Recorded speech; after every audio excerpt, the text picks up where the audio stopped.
คือบ่เว้าอันแจ้ว่าแนวใดเว้าหยังก็ได้ชื่อหยังเอ้าอือเอ้าเจ้าชื่อหยังชื่อชื่อลีโดยเจ้าชื่อหยังชื่อใหม่มิ้นไม่มิ้นอ๋ออยู่แข่งได้ขมวน โอ้อยู่คำมวณบ่แล้วดิให้ทายแถว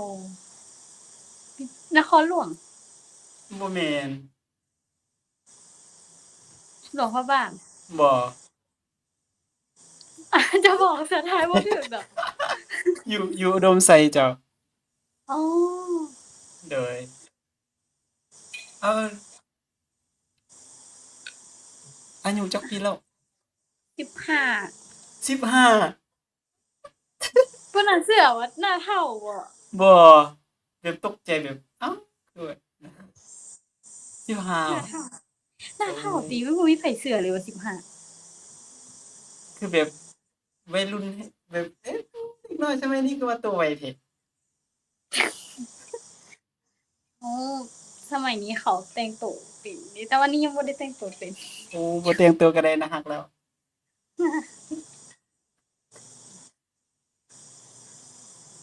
ว่าแต่อายุเท่าใดโอ้เฒ่าแล้ว20ปลายปีเรียนจบแล้วเรียนจบแล้ว21 22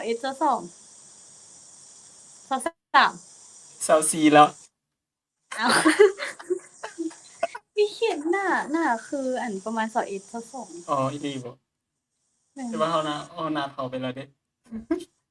บ่ถึงขั้นนั้นอ๋อ15ปีก็ยังอยู่ม.4บ่แม่นอ๋อ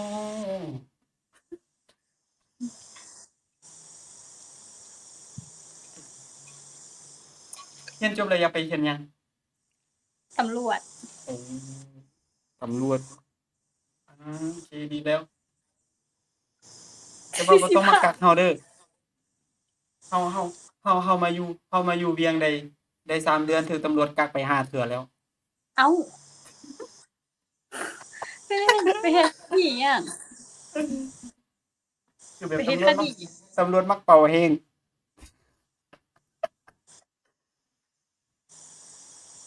ของเขาเป่าคนน่ะรักบ่แม่นดอกเขาหมั่นไส้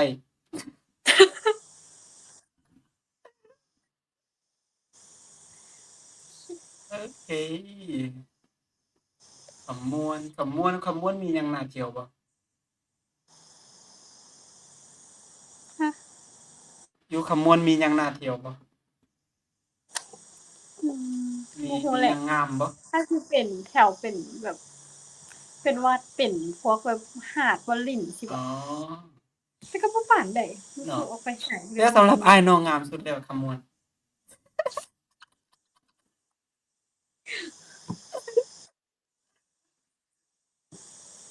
เออมื้อนี้มื้อนี้วันอาทิตย์เดะเนาะบ่ไปโรงเรียนเนาะแหมมื้อนี้วันอาทิตย์อืมอยู่เรือนลาลาซักเครื่องยังบ่แล้วนี่ยังได้ไปพากเครื่องอีกอ้าวแล้วยามใดอีได้ตากแล้วมันบ่แห้งแล้วมื้ออื่นไปโรงเรียนจั่งใดอืมตากเครื่องแล้วหมายถึงไปพากเครื่องให้ลูกค้าสินะอ๋ออ๋อขายเครื่องออนไลน์ แม่นโอ้หาเงินอย่างน้อยหาเงินเร็วเก่งๆๆๆเฮา24ปีแล้วยังบ่ฮู้เฮ็ดหยังเลยอา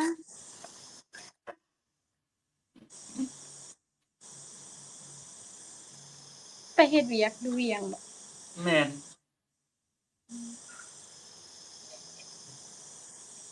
อยู่โรงแรมครับเป็นครับแขกเป็นคนจีนอ๋อ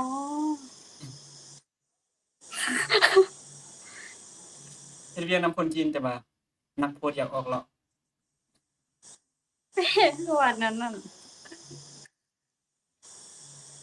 เวียกหนัก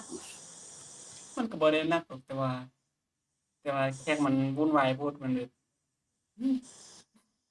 จีนเนาะแบบเว้าบ่ เอ รู้ อ เรื่อง เจ็บหัวย้อน อ๋อก็แสดงว่าต้องเว้าภาษาจีนได้ หน่อยหนึง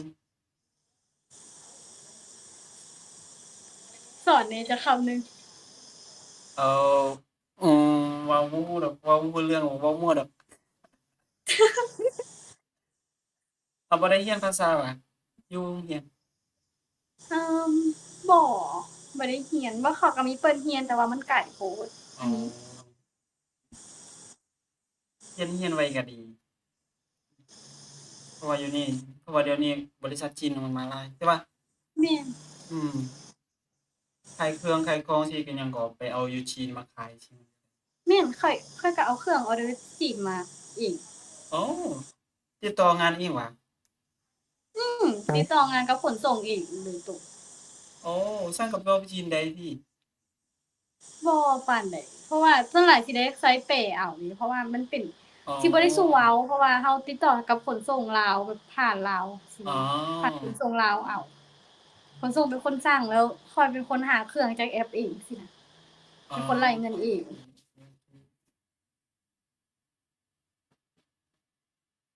เอ้าเน็ตมันช้า